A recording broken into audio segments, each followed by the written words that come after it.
और एहतियात से हमारी कफालत में अपना हिस्सा डालें। अल्लाह पाक आपका दिया हुआ माल अपनी बारगाह में कबूल फरमाए।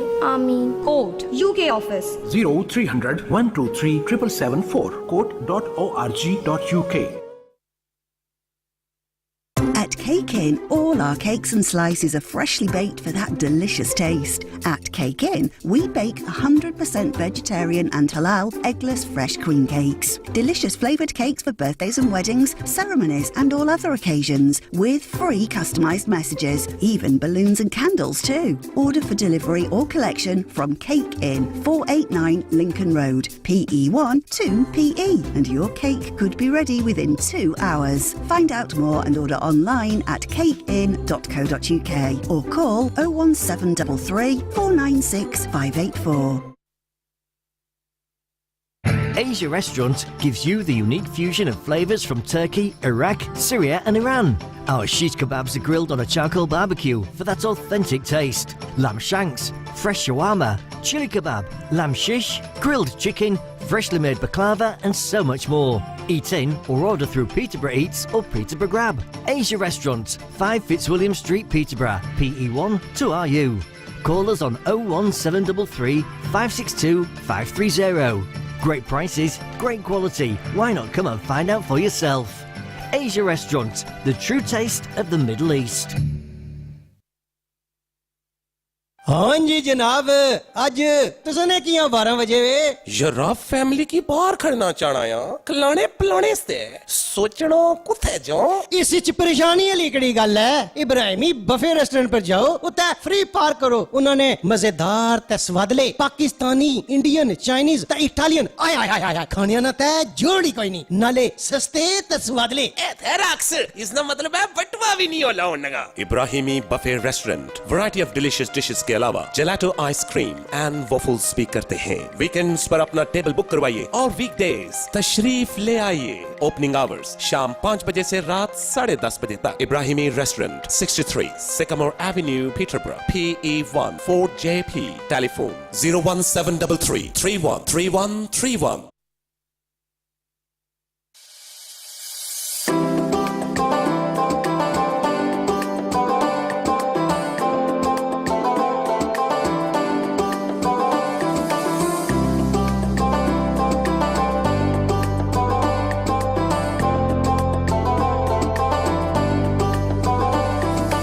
In the heart of Cambridgeshire, this is Salam Radio.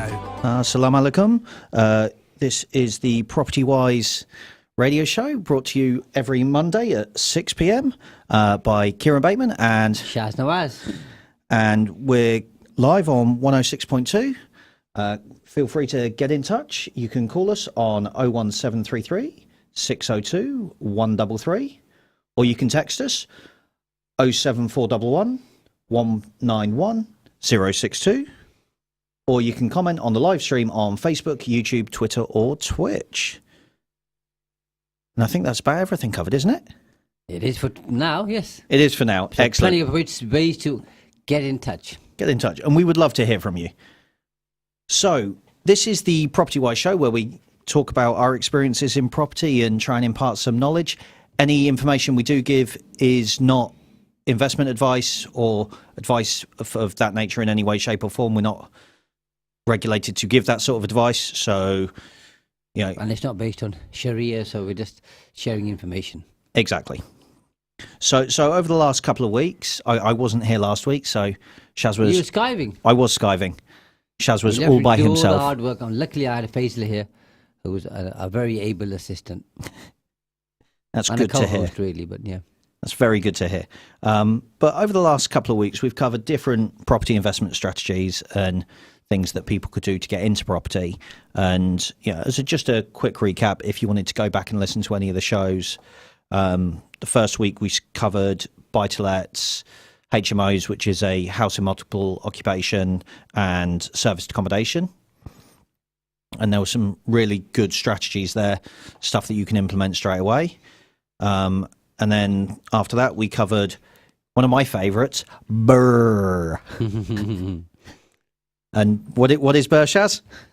Buy, refurbish, rent and refinance. Absolutely. And then on the back of that, we covered buy to sell, standard flipping, and rent to rent, which if you've got very little money to get into property to begin with, it's a really good strategy to start with because it doesn't require huge deposits. Well, it breaks all that big myth, doesn't it? Where people think you need lots of money to get started in property, or you need a big deposit to get started in property, and some people obviously aren't at that stage. So it's a nice entry level strategy to get them started. Yeah, exactly that.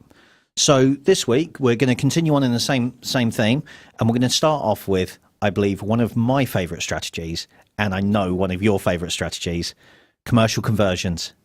Absolutely, I love commercial conversions. But what do you love most about them? I think it's how varied they are. So one may assume, without having the knowledge, experience, or expertise, that if you. So let's talk about commercial conversions first. The commercial conversions are where somebody buys a commercial property, and then he either has permitted development rights, or goes through the planning process and obtains approval from the local council, local authority, to change the use from commercial to residential. And the point I was making earlier was one may assume that once you buy a commercial property, converting it into residential flats or accommodation, it's all going to be the same or very similar. I can tell you from experience, because as you know, I've done quite a few of these. Everyone is very, very, very different. Okay, and they all come with their own challenges and enjoyments.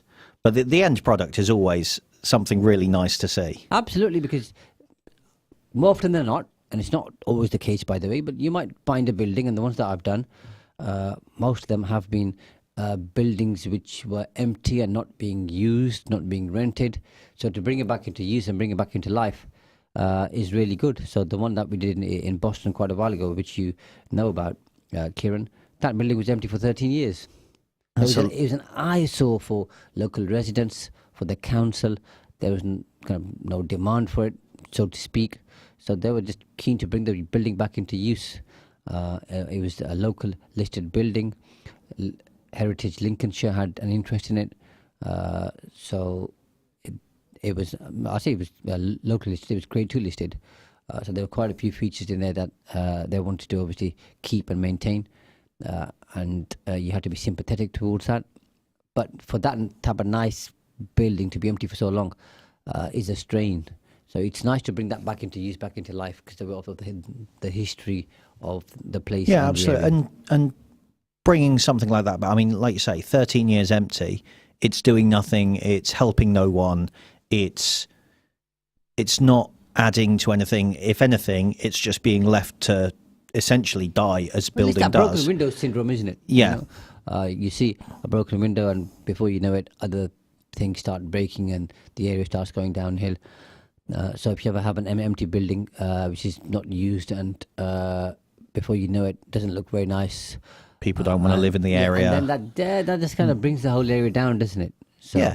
And, now having, done the commercial conversion on that, you've got some, might I say, beautiful flats inside and, done to a high standard, and people enjoy living there. And suddenly you've given homes to people that wanted to be in an area that there were no homes in previously. And I think that's one of the great things about commercial conversions. Absolutely. And the acid test really is, how long are people staying there? I mean, personally, I don't want to become some kind of a crutch or get people to rely just living in my property. But I think it's a good sign that if somebody's living there and they're happy there, that they stay there for a while, because it shows that they become comfortable in the area, that they see it as their home, you're looking after them, and they've got a place that they see as their own. And in that particular development, just like all others, by the way, the tenure is very long because people like what they get. So it's always nice. Yeah, absolutely. And I mean, one of the benefits that you have with doing commercial conversions, as we both know, is that a lot of commercial properties and a lot of commercial sites are happily situated in areas that you would perhaps struggle to get a residential property initially unless you do a commercial conversion. And that puts people really close to their places of work. And some people manage to work from home, and that's great for them. But some people still have to go into an office, a auto centre, a shop, wherever it is they Retail, work. whatever. That's right, and it's less travel time for them depending on where they work, how far it is. They can walk to work, they can cycle to work. So all of that makes it easier. And with where things are right now, and you know my view on the city centre generally everywhere, not just talking about Peterborough, that there are empty shops and the uppers are empty, so it's lends itself again to doing commercial conversion on the uppers and keeping the ground floor commercial, which adds a bit more vibrancy. That there's more footfall, there's people living there. It's not ideal, by the way. I'd rather that the town centre and the city centre was vibrant like it used to be back in the 80s.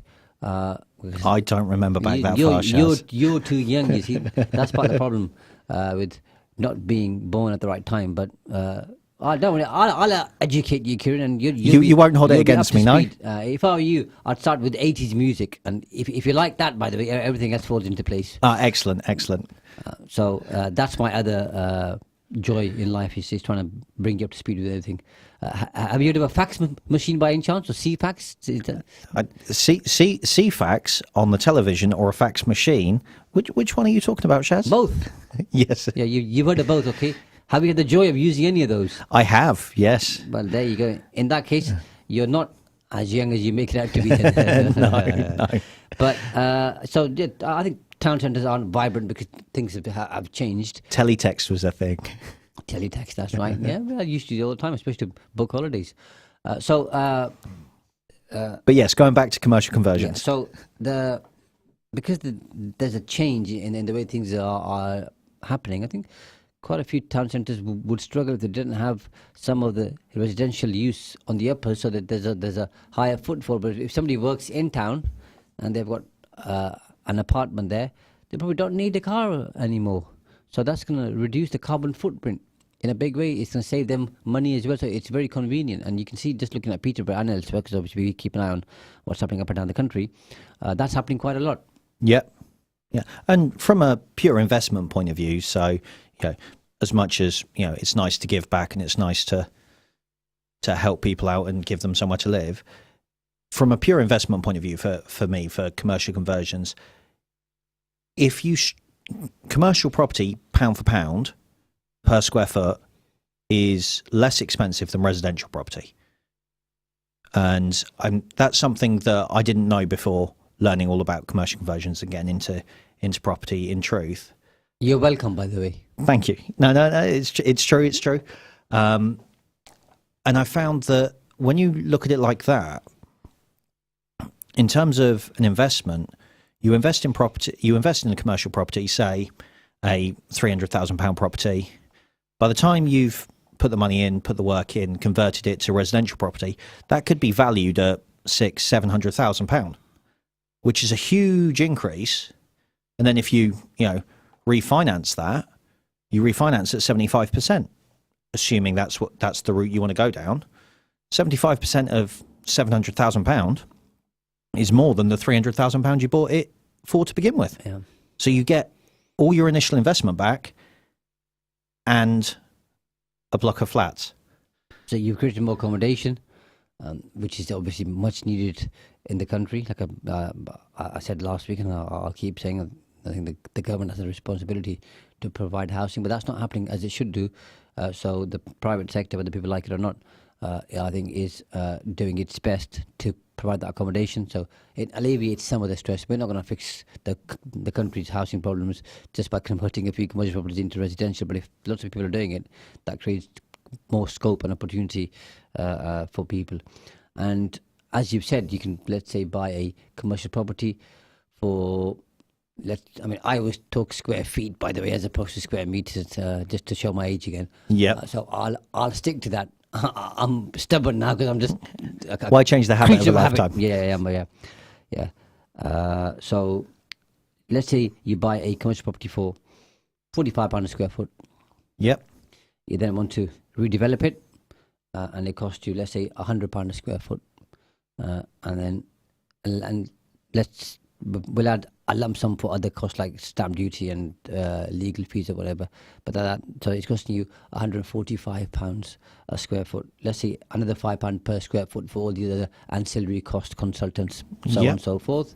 So £150. If it's in the right area, probably worth £200 a square foot. Again, every area is different, by the way, so people need to do this calculation. The pieces of land in London are worth more than pieces of land in. But then you'd pay more per square foot to buy it. Yes, generally speaking.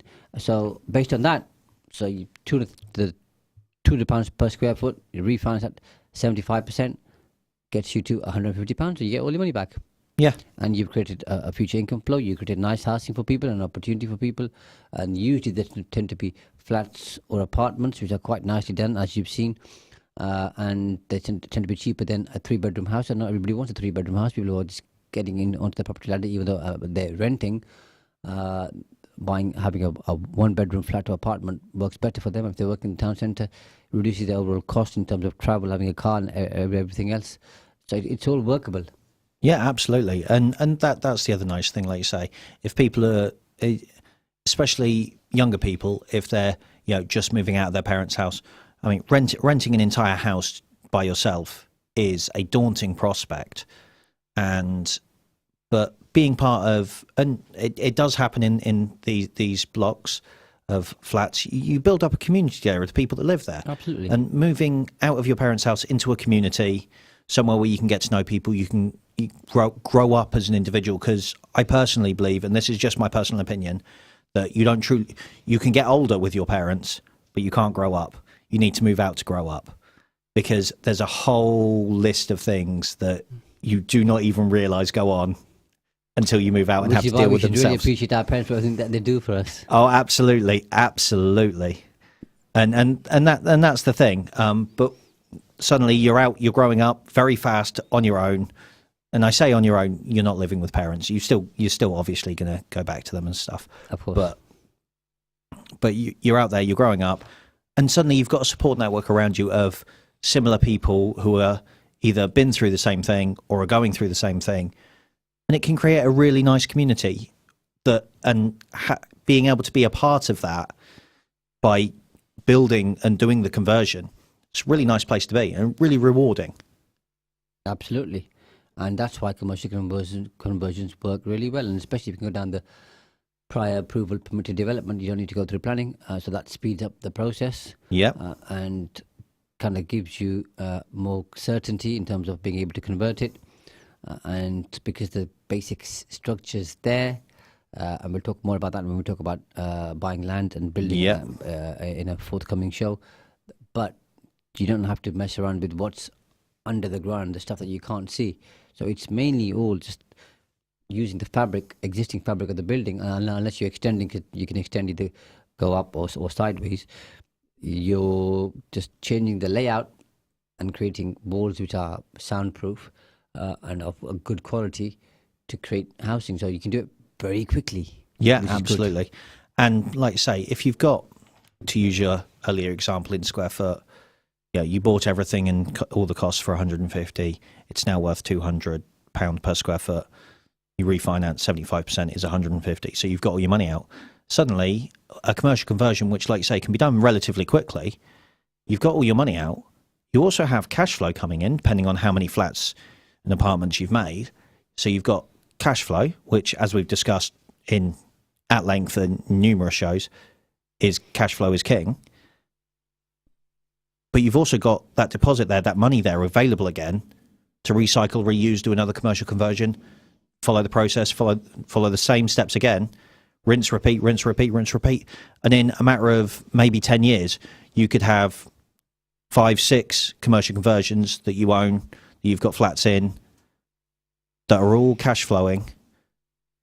And obviously, you've got to manage those. You've got to make sure you're a good landlord, et cetera, all the rest of those things. But that's retirement money. Well, I mean, as you've seen with the people that we've worked with, it's been a complete game changer where you've got somebody, let's say, who earns £50,000 a year. We've seen higher figures, as you know, but we'll just use that for now because that's the figure that comes to mind. Yeah. If you do one good commercial conversion, you'll be able to create that cash flow from that. And then some. and you don't have to work anymore. Yeah. So you've got all that time now to do the things that people really care about. Because most people, as you talk to them, more so in the world of property than people would think. And what are the things that they care about apart from obviously having their own financial security, helping their family, their friends, Giving back. giving back on community and helping charities as you've seen. So they'll get involved in some local organisation, helping homeless people, helping vulnerable people, other charities and organisations. So they've got time to do that now and pursue an interest in property. Yeah, because property, whether people agree with it or not, is a business. Yes, So absolutely. just like you'd start a business, invest your time, effort, energy, enthusiasm, and money in it. After a while, it starts cash flowing, and let's say you've got employees, so you're creating jobs for them. You're paying taxes, you're paying business rates, and all the other taxes, possibly VAT, depending on the type of business you have. And then you've created cash flow, which is profit. Then you reinvest those profits and grow your business. And then you've capital value in your business, which you can sell, or you can leverage that and get more money, and then expand your business even more. Property works in exactly the same way. It's just bricks and mortar. Yeah, absolutely. Difference. And I think, and we're now segueing on to something that we talk about every week, mindset. And I think that is the thing of it, is that when you, for some people, they will say, I don't care about money. I don't need much money. I don't want much money. Or money's a dirty word. It's a bad word. We're not allowed to talk about money. The root of all evil. Exactly that. But that in and of itself is a mindset. And I've had this discussion with some people where they say, I don't really care about money. It's like, okay, well, you're going to come over and visit me. How are you getting here? Are you going to drive? Okay, well, that costs fuel. That costs wear and tear on your car. That costs mileage. There's money. Costs having a car. Costs having a car. There's money involved there. What are we doing? We're going to go out for a coffee. Coffee can set you back, £5 these days. It's not cheap. Yeah. And if you go to Kieron, you're not having one coffee, by the way. Well, no, absolutely. I mean, a whole drum. We'll sit and have a whole drum. Yeah. Or you go out for a meal. Costs money. Okay, I'm not interested in going out for a meal. I'm not interested in going out for coffee. We'll stay at home. Okay, we can stay at home. You've still got bills to pay. You've still got electric coming in. You've still got gas coming in. If you have gas, you've still got to keep the roof over your head, pay the rent, pay the mortgage, pay whatever. There is no scenario where what you're doing is truly free, and I think people sometimes forget that. And to have this ethos, this idea that money is dirty and money is a dirty word and we shouldn't talk about it. Well, if you don't talk about it, you're never going to learn about it. If you don't learn about it, you're not going to grow your understanding. If you don't grow your understanding, you're doomed to repeat the mistakes that you don't even know you're making. And that all starts with your mindset around money. I think it's very important and that people learn about money from a very young age, not to turn them into people who have love for money or love of money, but to actually for them to be comfortable. How often do we hear people say, I'm not really good with money, I don't quite understand how it works. All I know is that I'm struggling every month because I can't keep on top of my cash flow. And sometimes it's genuine, i.e. they're not earning enough or the basic amount. And sometimes they're not able to budget properly. How many times have you seen that? So many times. So many times. And it's important we talk about that. And then I think that there's also a misconception out there from some people, and perhaps that somebody who's doing well, all they actually care about is money. And what you'll find, especially in the world of property and any business, I mean, I've been at this for best part of 20 years now, is lots of people as they become successful understand profits are a consequence. We're doing the right things at the right time in the right way, and that if you do what you're good at, the money will come, and they never have a key driver focus on, I just want to make more money. It's always about how can I improve my business, how can I improve the service, how can I add value, how can I make it better for my employees, and it's usually that conversation that I have. Seldom, if ever, do I talk to someone who says, all I really care about is making money. Bottom line. Yeah, because they understand if everything else falls into place, the money will follow.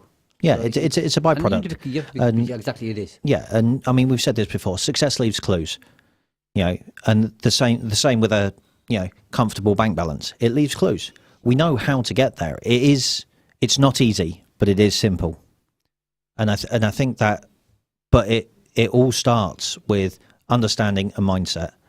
And if you truly believe that money is evil and that we shouldn't aspire to be comfortable or to be able to look after ourselves, look after our loved ones, look after the ones around us. Because unfortunately, yes, there is a beautiful idea of a utopia world where money means nothing. But they might do one day, but and right one now, day, but that's not the world we live in. The main means of exchange right now is hard currency, isn't it? Yeah, and I think you have to rationalise at some stage and go, the world in which I live, it's not necessarily the world I want, but it is the world in which I live. I have to adhere to the rules that exist within it. Therefore, money makes everything happen. So to make that happen and to facilitate that, I need to understand it. If I understand it, it goes hand in hand. The more you understand, the more you learn. The more comfortable you get with things. And the more comfortable you get with things, the less scary they are. The less scary they are, the more you're willing to play with it. Absolutely. And then everybody has a different purpose and target, ambition in life, don't they? Yeah, absolutely. So it's whatever they want. Some people, lots of people in fact, that I speak to, don't really enjoy where they work. They hate it. They hate going to work. They either hate their boss, or they hate their job, or they hate their colleagues, or they hate their customers or clients or patients, or call them whatever you like, by the way. And it just brings them down, and they start suffering mental health and other such like issues. And they feel like their life isn't worth living. And that's a deep, dark place to be. Absolutely. And people sometimes aren't in that deep, dark place, but they're heading towards it because they hate going to work. Property, Kieran, helps them get away from that. So they've got on their own business. Depending on what their measure of success is, they feel successful, that they're doing well. I mean, one of the interesting things I find really is when they ask people about what makes them most proud of having a business, and not just property, but a business in general. Now, days, as you know, we mainly work with property investors. And one of the common things they say is, my mum and dad are really proud of me. Yeah. And they love that. You see the big smile on their face. It always brings a smile to your face. It does, doesn't it? And try saying to yourself, and I ask all our listeners to do this, imagine for 1 second your mother, your father, your parents sitting down and saying, really proud of you. Try not smiling at that thought. Yeah, absolutely. I defy anyone. Yeah. So people have a drive for those kind of things, which is good, by the way. It's admirable. But people don't say, "Oh, I'm happy because I'm making 50 grand." They say, "Oh, I'm happy because my parents are happy, my wife or husband's happy, my partner's happy, my children are happy, and they're proud of me." So it's those things. But I think what we should do really is, because it's linked well with property, is once we finish this series, above and beyond other things, in our little mindset section, we should do something on the mind of money. Yeah, absolutely. That would be really interesting, wouldn't it? That would be really interesting. I'll really enjoy that. The psychology of money, because that feeds in well with the world of property. Yeah, absolutely. And yeah, alongside that, we'll do little things and bits and pieces about mindset on a wider level that just feeds into that, because it's a really fascinating subject, but it is a bit of a minefield and an eye opener. But also a deep ocean of information that I couldn't hope to comprehend or cover in my lifetime. And what people think it is, it isn't. And we're heading towards a break now, so it's been an interesting first half. Second half is going to get better, as it always does. See you very shortly after the break. Stay tuned to Salam Radio after this short ad break. Masterminds Tuition Academy is for your high schoolers, your something to provers, your subject strugglers and keen learners, your brave jumpers and fist pumpers. Affordable personalised learning plans are delivered through our centres in schools across Peterborough. But not to worry, we also provide online and home visits with flexible timings. Whether it is maths, English, science or 11+, Masterminds is a must. Find us on all socials and visit our website, mastermindstuitionacademy.com, or call us on 07516 166 003. Masterminds, master the matrix. HS Lawyers make it so simple. Contact Majid Sarwar or Asad Arif today for any matters relating to immigration, family, business or property. Google HS Lawyers to see why we're the highest reviewed firm in Peterborough, with over 500 testimonies on our honesty, speed and excellent communication, making your legal matter simple, easy and stress-free. Contact us today on 01733 703 978. That's 01733 703 978, or email us at peterborough@hs-lawyers.co.uk. HS Lawyers, built on values of integrity and respect, with offices in Peterborough and throughout the West Midlands. It's estimated that 5,760 children become orphaned every day, and the numbers are rising. UKIM ensures that the orphans we sponsor receive healthcare, food, education and shelter to show them that there are people who care. This Ramadan, from just £30 per month, you can make a real change in an orphan's life. Your sponsorship will provide them with much needed essentials to ease their situation. For orphan sponsorship, call now or visit ukim.org.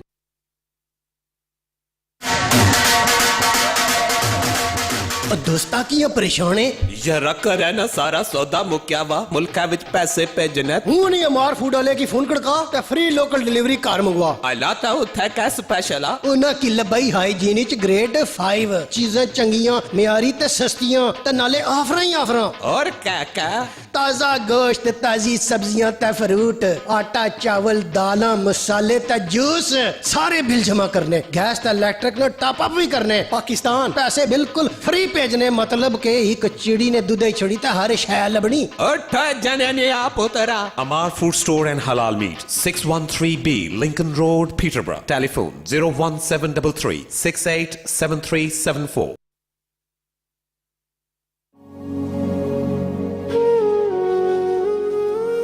Mahnoor मजीद हूँ और court मेरा एक खूबसूरत आशियाना है जहाँ मेरे जैसे हजारों यतीम और बेसहारा बच्चों की कफालत बेहतरीन अंदाज में की जा रही है। आए हमारे सरों पर दस्ते शफकत रखें और इस माह रमज़ान अपने सदकात खैरात और एहतियात से हमारी कफालत में अपना हिस्सा डालें। अल्लाह पाक आपका दिया हुआ माल अपनी बारगाह में कबूल फरमाए, आमीन। Court UK office 0300 123 774 court.org.uk.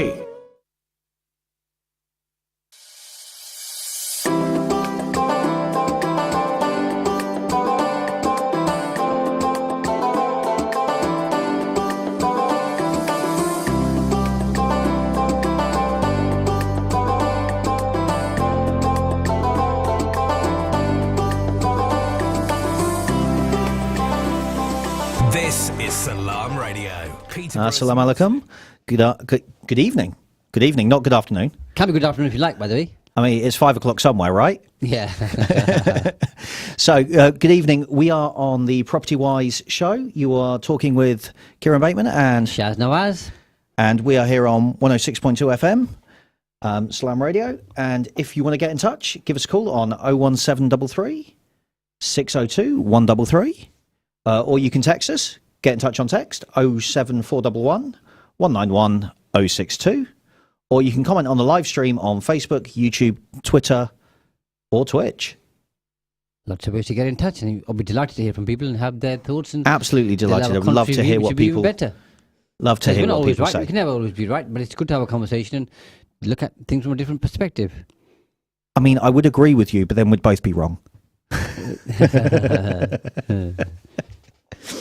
So before the break, we were talking about commercial conversions and alongside that a little bit about money mindset and the mindset it takes to understand that. But we're going to get back on property topic this time on this half of the show and go into... I think we're all done with commercial conversions, are you? Oh, absolutely not. That is a deep well that we have barely started to touch. We could do an entire show on commercial conversions. So the first spade is gone in and that's it. Okay. Yeah, that's it. We'll come back to it. I'd love to hear from our listeners. See if they want to know more. Absolutely. And if they've got any questions. But moving on from the large world of commercial conversions, because that is a, like I say, very deep, broad topic that we could spend 3 shows talking about. We'll come back to it. I promise, Shaz, for you, I'll come back to it. Aren't you a good boy? I like you more and more every time I talk to you. I'm telling you, I'll tell the conversation, but I am trying to like you a little bit, I think. A little I'm bit. not too sure, but I think I am. Maybe. But if you're starting with absolutely nothing, what about deal sourcing? Absolutely. Deal sourcing's a good way to get started. And Absolutely. A good introduction. Yep. But what is deal sourcing, Kieran? Deal sourcing is... Before you ask me. You got there first. Deal sourcing is where you do the research, the due diligence, the finding of the deals, and you package that up and sell that information and that deal onto a property investor who's got the money to do the deal, and you take commission from it. Which is why people call it deal packaging as well. Deal packaging, deal sourcing, all the same names, same umbrella, same thing. And how does that, do you think, benefit the end buyer? So this comes down to what it is you've got to give. If you are cash rich, time poor, you might have enough money to do a deal, but you've got so many fingers in so many different pies, or you're running your own business, but you still want to do property. You employ a deal sourcer, and suddenly you don't have to put in that time finding a deal. If they're a good deal sourcer, they will go out, they will find the deal, they will negotiate the deal. So all of that groundwork, that legwork, that hard graft, if you like, that you need to put in at the beginning of a deal is done for you. You come in with, from the deal sourcer. The deal sourcer hands over the deal to you. You pay them their fee, and they receive their fee. The deal is now yours to do with as you wish. And they've negotiated with the seller. They've got the price, and they've done all of that initial work for you, finding a good, profitable deal. What I find really interesting is this, that most times, obviously, when people are selling a house, they'll use an agent, an estate agent. Sometimes they might do it privately or do it through auction, but more often than not, they'll use an agent. And the agent there is to act in the best interest of the seller. Yes. Now, sometimes some people, and it might be true for a very, very small minority, start thinking that the estate agent is their friend and acting in their best interest. Well, they have an obligation to always act in the best interest of the seller, because it's the seller who's paying their fee. Yeah. So with the deal sourcer, you're a buyer, and the deal sourcer is acting in your best interest because you're paying them a fee. So that they're going to get all the information for you, as you've said, save you the hard graft, but do all the heavy lifting for you as well, and try and get you the best deal possible, because they don't get paid until the deal gets done. Exactly that. And they don't want you to pay them once, they want you to pay them multiple times, so they want to find you more property deals, so they'll want to make sure that they do a good job for you. Whereas if you're a buyer on your own, and you've never bought property, or you don't have much experience, you might make quite a few mistakes, and the deal sourcer, or a deal sourcer there, is going to help you. Absolutely. But also, on the flip side of that, is I sold one of my last properties through a deal sourcer. I sold it through it. And that made my life really, really straightforward from a sales point of view, because I knew what I was getting into. Okay, I've got some experience in property. So I knew what was going on. I knew what was happening. But fundamentally, I needed to sell at a minimum price. I knew what my values were. I knew what the deal was. I was introduced to a deal sourcer.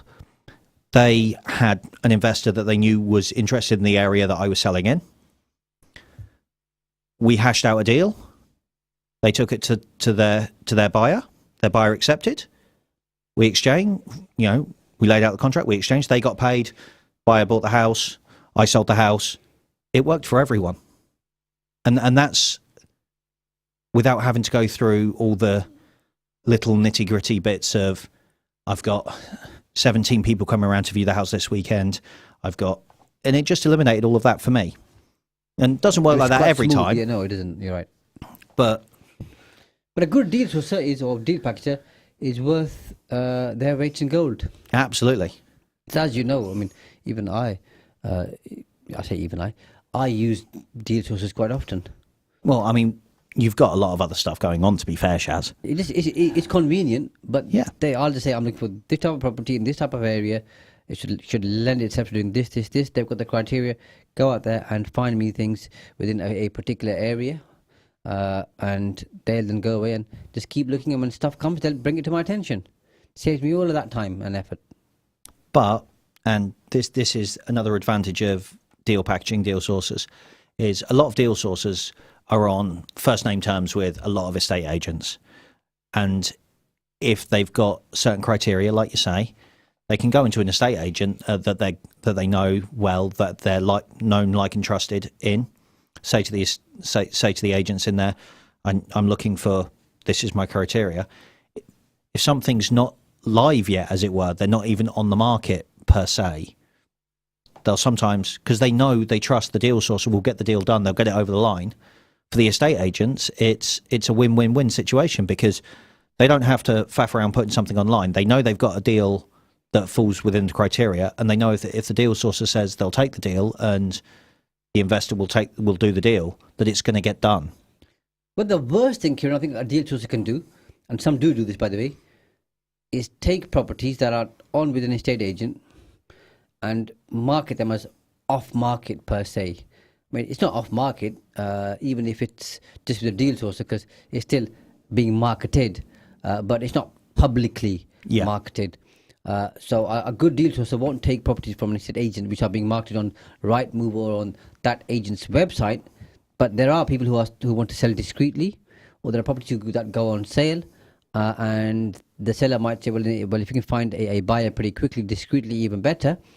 And those should flow to a deal sourcer, because, like, as you said, an agent should have some people, or may have some people, who they trust, who've got a reputation of getting deals over the line very quickly. Goes to deal sourcer, it's not public, comes to you, you have a look. If the numbers work and the whole thing works for you, you can pretty much quickly agree a deal and move forward. Yeah. And there's minimal chance of you being gazumped. I've been gazumped a few times, by the way. I laugh about it when I get gazumped. Yeah. Because I think you can have that. I'll find something better, which usually happens, by the way, which again links with mindset. But we've covered our mindset section for this week, so we'll maybe talk about that next week or some other time. And so less chance of you being gazumped, and then you can just complete the deal. But it's a nice entryway for somebody who wants to get into property, doesn't have property, can't afford to get into property because they don't have the funds or they don't have the means to the funds. Start being a deal sourcer. And it's a fantastic learning curve as well, because you learn what sort of deals people are looking for, what makes a good deal, what works, what doesn't work, what doesn't work. You build up your network, and as you know, the stronger your network is, the better you're doing. As my friend Rob Moore says, our friend, your network is your net worth. He's right. And absolutely right. And that's just it. But also you get to know the players in the game, as it were. And once you start learning that, you can go from, and it doesn't take long to do this, by the way. If you put the time and effort into it, you've got to put in the miles, you've got to put in the legwork. But if you're prepared to put in the legwork, then you learn what a good deal is, learn what makes a good deal, learn what works, learn what the numbers are, learn who to go to for it. Once you've done a couple of good deals with them, you could perhaps approach them and say, well, okay, you've done all of that. I've now made some money off of you. You've made some money off of me, and we work well together. How about I rent one of the properties from you and we go into a rent-to-rent agreement? And that goes back to one of our previous strategies that doesn't require much money also. Suddenly you've got cash flow coming in from a rent-to-rent agreement with someone that you know is in property that can mentor you. Or you could take it one stage further and joint venture with them. Absolutely. And that, absolute game changer. It is, because what are most property investors and developers looking for? A good deal. Yeah. And if you can show some good deals, say I've got some good deals that I come across, and I don't want to rely on that 1% or 1.5% or 0.5% or whatever percentage fee that I earn. These are better deals with better margin. I'll supply you with the deals, but I want a bit more of the action. Yeah. As you've said, it might not be 50-50, by the way, because you're not adding that much value, but it might be 3%, 5%, 10%. Before you know it, arithmetic and the metrics and numbers are very different now. Oh, absolutely, and more importantly, and for a lot of people, if they're a prolific property investor, chances are that was a mouthful, wasn't it? Yeah, I know. Try saying that 3 times. But if they are a prolific property investor, then you had to think about that, didn't you? I did.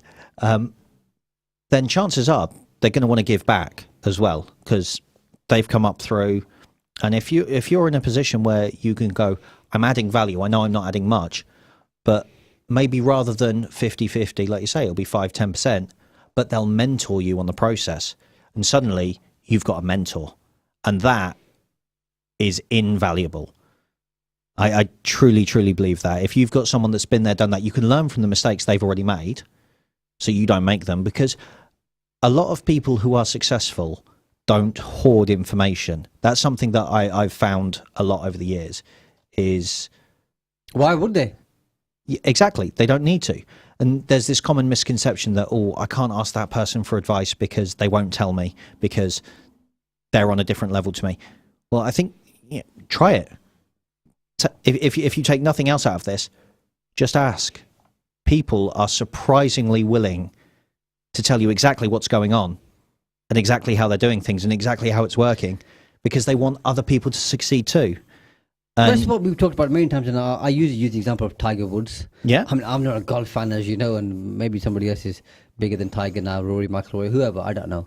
But if you and I were at the Belfry or wherever, in the morning having breakfast and we're walking out for a quick round, for example, and you bump into Tiger and he's on his own and you just talk to him and said, Tiger, I'm looking to improve this aspect of my game, okay?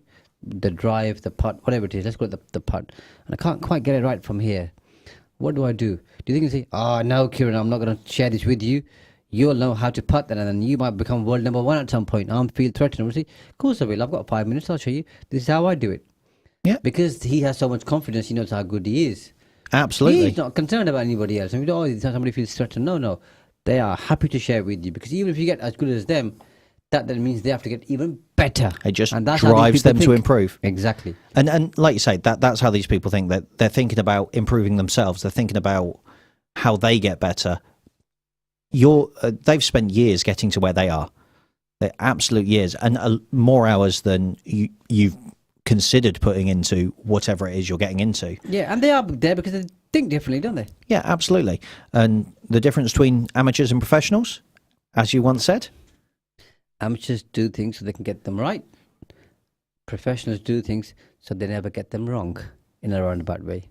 Yep. And it's exactly the same with, you ask someone a question. If they're good at what they do and they're confident in their own abilities, information flows out. And people are more than happy to give back and to give that information away. It takes 5 minutes of their time.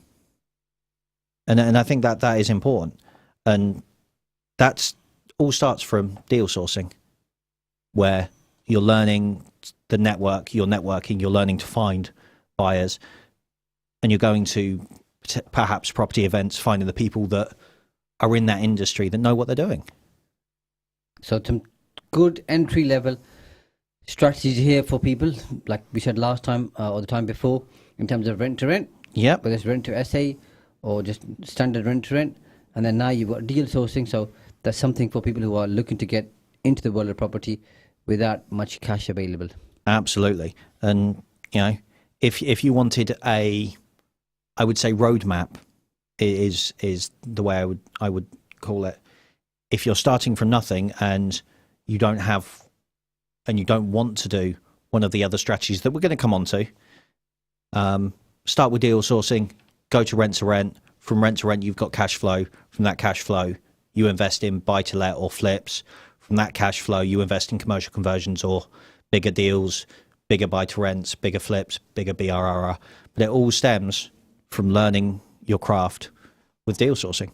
Yeah, and if you're new to property, by the way, get in touch. If you've got a question or a query, a concern or a challenge, get in touch. And how do they do that, Kieran? If you do want to get in touch, give us a call on 01733 602 133, or you can text us on 07411 191 062.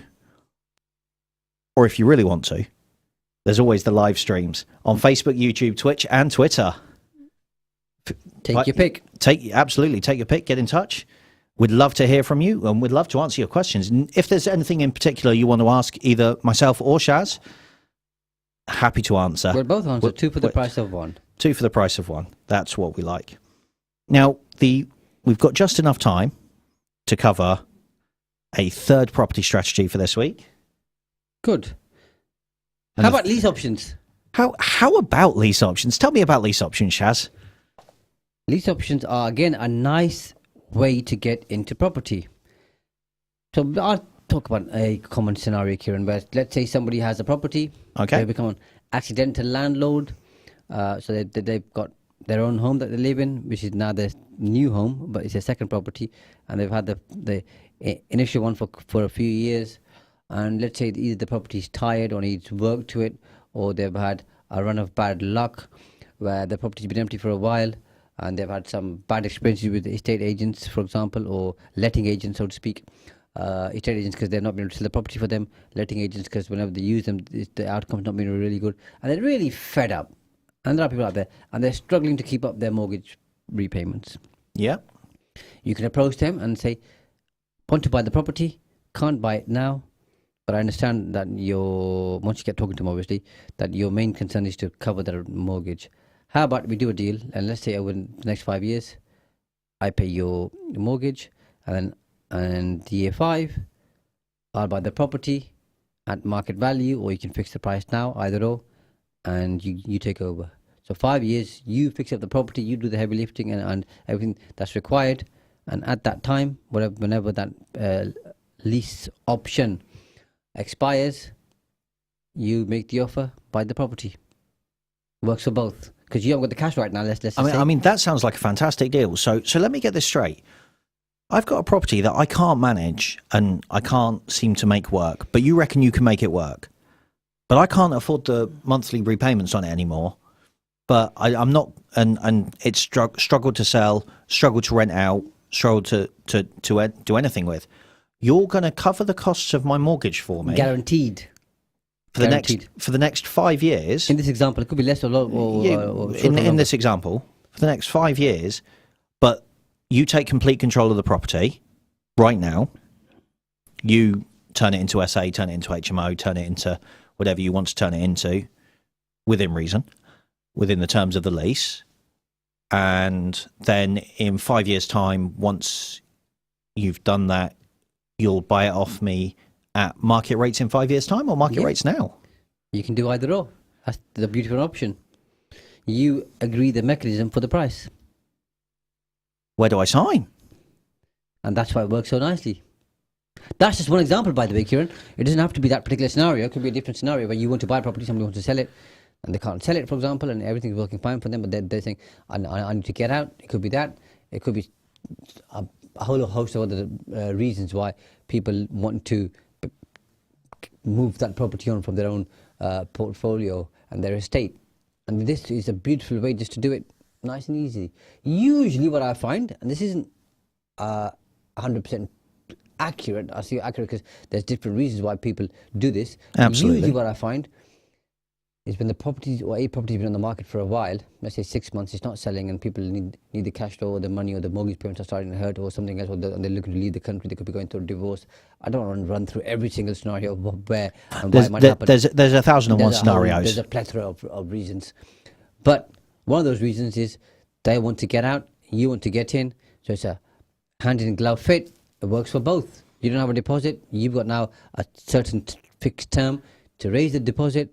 It's a win-win for both parties. So if I, for example, took on your property on a lease option, I covered the mortgage costs, and I turned it into a serviced accommodation business, and could I use the cash flow from that serviced accommodation business to pay the deposit in 5 years' time, once it's been an established business for 5 years? Absolutely. That is what you'd be looking to do anyway, but yeah, you're right, you could. So I wouldn't even need the deposit to begin with. As long as you can keep that running for the next X number of years. Our example 5, let's say 5 years. Yeah. And now you've created enough deposit to buy the property. What's not to like? What's is not what to you're like thinking, about aren't that? you? Yeah, yeah, There you absolutely. I mean it sounds too good to be true. But it is true, and the reason why it's true is something which is too good to be true, generally speaking, is where there's little or no work being done. Something's being marketed or being sold as something better than it is, and somewhere, somehow, somebody is benefiting at the expense of somebody else. Exactly that. Here, what you're doing is you're doing the heavy lifting. Okay, looking after the property for 5 years, you've got that responsibility and the effort and everything that comes with it. Okay, so you've got that. I still own the property. There's a promise of money down the road, but my costs are being paid. So I'm still responsible and legally the owner. You're going to earn the right to buy the property. For that, you've got to do 5 years of a hard graft. It's not Absolutely. easy. It's not walking the park. And that's And the that's key. why it's not too good to be true. But you're right.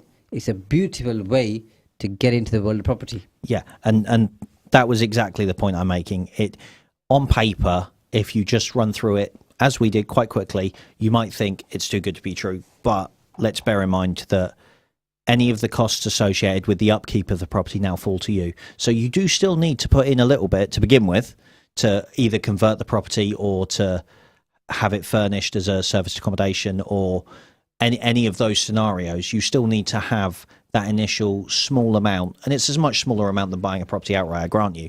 And then you've got to do all the hard work of keeping it tenanted, keeping it operational, making sure it makes money, cash flow, all the rest of it. That is the hard work you're putting in. So simple, yes. Easy, once again, no. And sometimes when things are too good to be true and you don't understand them, I'd say stay away. So as you know, I was talking to you recently about watching the Bernie Madoff documentary. Yes, I haven't done that yet, but I need to. And I think everybody should do, because it's very educational and very instructive about what to do and what not to do. And so many people thought at the time that to some extent it was too good to be true. But because the rate of return was really good, they still took the risk. The point here is, if you think it's too good to be true, you don't fully understand it, and you think this doesn't quite work and I'm doing nothing but getting a lot in return, okay, there must be something untoward here, then don't do it. But make sure you do that research. Yep. As always, with any strategy we talk about, with everything we do and with every deal that we do, then due diligence. Always due diligence. Make sure you know what you're getting into before you get into it. Don't sign something if you don't understand or know what you're doing. Absolutely. But unless you have a good mentor, as you said earlier, there's this concept, which I think we may have touched on previously, which is called your entry fee. Yes. Which is, you're going to make mistakes, which we do all do as human beings in life and in the world of property and in business. So everybody has to pay that entry fee just to sharpen their mind and sharpen their experience. Absolutely. And that entry fee for some people can be a very cheap entry fee. If you've got the right mentors, the right structure, you've done your due diligence, and you've done a lot of learning beforehand. For others who, like me, like you, have gone feet first in, you've made some mistakes on your own because you did things perhaps the wrong way, and suddenly you're sat there with your entry fee in hand going, that's made a loss, that hurts. Well, the founder of IBM, Tom Watson, said if you want to succeed, double your failure rate. Absolutely. Absolutely. And that's the thing. Failures aren't failures, they're lessons. Absolutely. And look how quick time's gone, Kieran. Time has flown by. Another show completed. And thank you very much for joining us. We look forward to seeing you next week. Please join us. Please interact and have a safe week ahead. You're listening to Salam Radio, and it's now time for